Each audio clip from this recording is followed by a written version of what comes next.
Hey guys, this is Frozen 2 Fanboy 2004 here, and welcome back to another video, and welcome back to my second part of my Hobbit trilogy reviews leading up to Rings of Power. So yeah, this time I'm reviewing the Hobbit: The Desolation of Smaug. So the Hobbit: The Desolation of Smaug is the second installment in the Lord of the Rings prequel trilogy, The Hobbit, directed by Peter Jackson, and tells the continuation story of the the Hobbit Bilbo Baggins and his pack of dwarves are heading to the Lonely Mountain to fight Smaug and defeat him. On the way, they meet new characters and some old characters from the Lord of the Rings trilogy, like Legolas, and they're being chased by dwarves, and there's a lot of action in it. So yeah, if you guys remember my thoughts on the first unexpected journey, I thought it was still good, but it's definitely the weakest one. I definitely had a lot of problems, like how the first 1 hour is painful to sit through, but when the movie gets good, it gets really good. So yeah, I still stand by that. So yeah, um, ever since I first watched this, like it was such, I always like really enjoyed this one. Yeah. So, and but now yeah, so yeah, on rewatching this in HBO Max yesterday, I gotta say, yeah, this movie was actually even better than I remembered it being. Yeah, this movie is amazing. Desolation Smaug does everything, and I mean everything better than the original film. So if you want to know the reasons why I love this film, well, to be honest, I don't have much to say about it. So I'm gonna keep this review brief because I got other things to do today. And yeah, I'm definitely gonna be rewatching Battle of the Five Lovers later. So yeah. But now let's get into what's so great about this film. First of all, it definitely improves upon the flaws from the original, from the first Hobbit film. The things that I didn't like is there. I mean, this movie is actually fast-paced this time. It probably helps that the runtime is a little shorter, even though the Lord of the Rings movies are meant to be like 3 hours. I understand that, but having this be shorter, like only 2 hours and 40 minutes, it kind of helps this movie feel a lot more fast-paced, yet still like epic in scale. It's much more action-packed. It's much darker. It doesn't have a time. There's not a single scene that drags, in my opinion. There's seriously, honestly, not a single dull moment for me.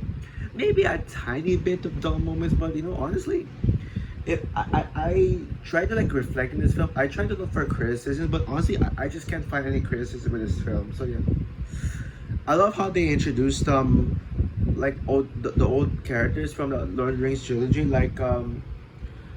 Legolas is pretty much the Steve Harrington of the of the Middle Earth saga. I mean, he's such a badass, and he's also a badass in this movie as well. I also really enjoyed Tariel, played by the same actress as the Wasp in the MCU. Can't wait to see the third Ant-Man film. But yeah, yeah, she's also a badass. I think she's probably my favorite female character in the Middle Earth saga now. Like, well, until Galadriel from besides Galadriel from Rings of Power, because I'm very sure she'll be my favorite Middle Earth character.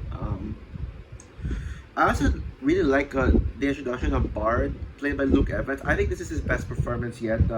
Yeah, Luke Evans is such a great actor, but like what I said, this is his best performance, and I think he's such an underrated character as well. Like, yeah, especially with what he does in the next film, which I'll definitely get to that when I review Battle of the Five Armies. And yeah, there's more adventure to it. There's more action, especially like the spider chase scene. And I still think the characters are I still really like the characters, especially with Bilbo, and Thorin absolutely steals the show when it comes to these characters. I think they're trying to make him like the real main Thorin. They're trying to make Thorin the real main character, even though Bilbo's supposed to be. I'm fine with that because I like Thorin. At least Thorin is a likable character. This is kind of like Stranger Things, where like they make other characters the main characters. Like for example, like Eleven is supposed to be the main characters the show, but then in the new season they made Max the main character. I think how they handle Thorin is similar to that. Yeah,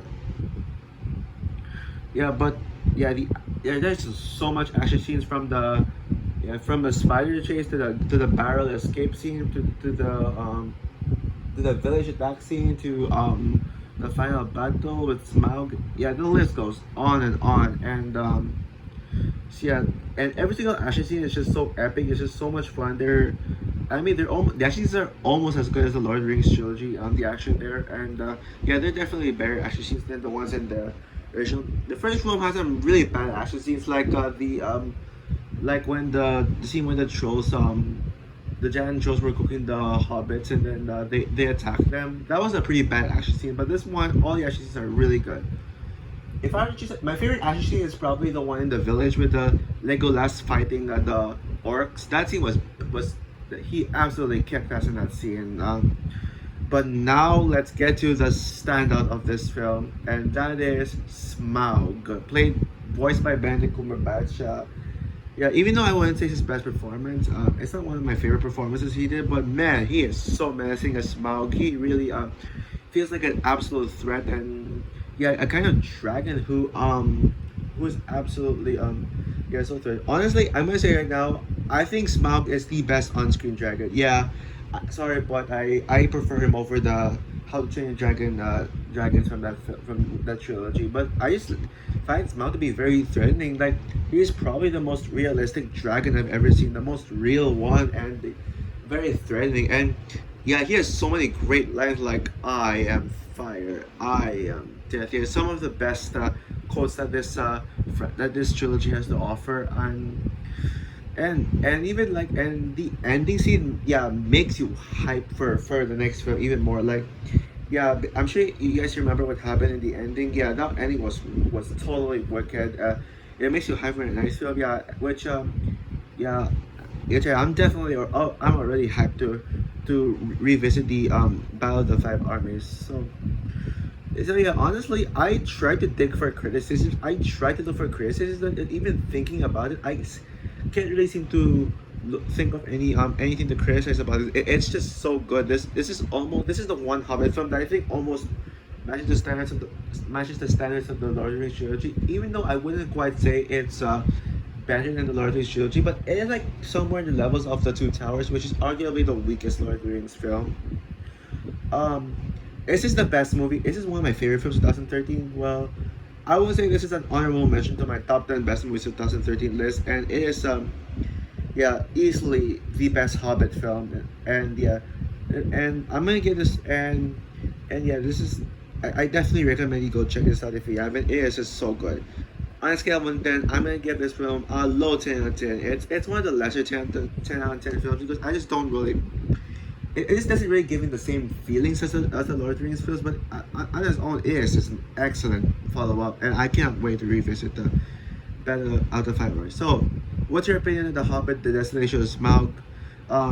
Comment down below, like, subscribe, hit the notification bell, and stay tuned for my review on The Hobbit, The Battle of the Five Armies. Bye, guys.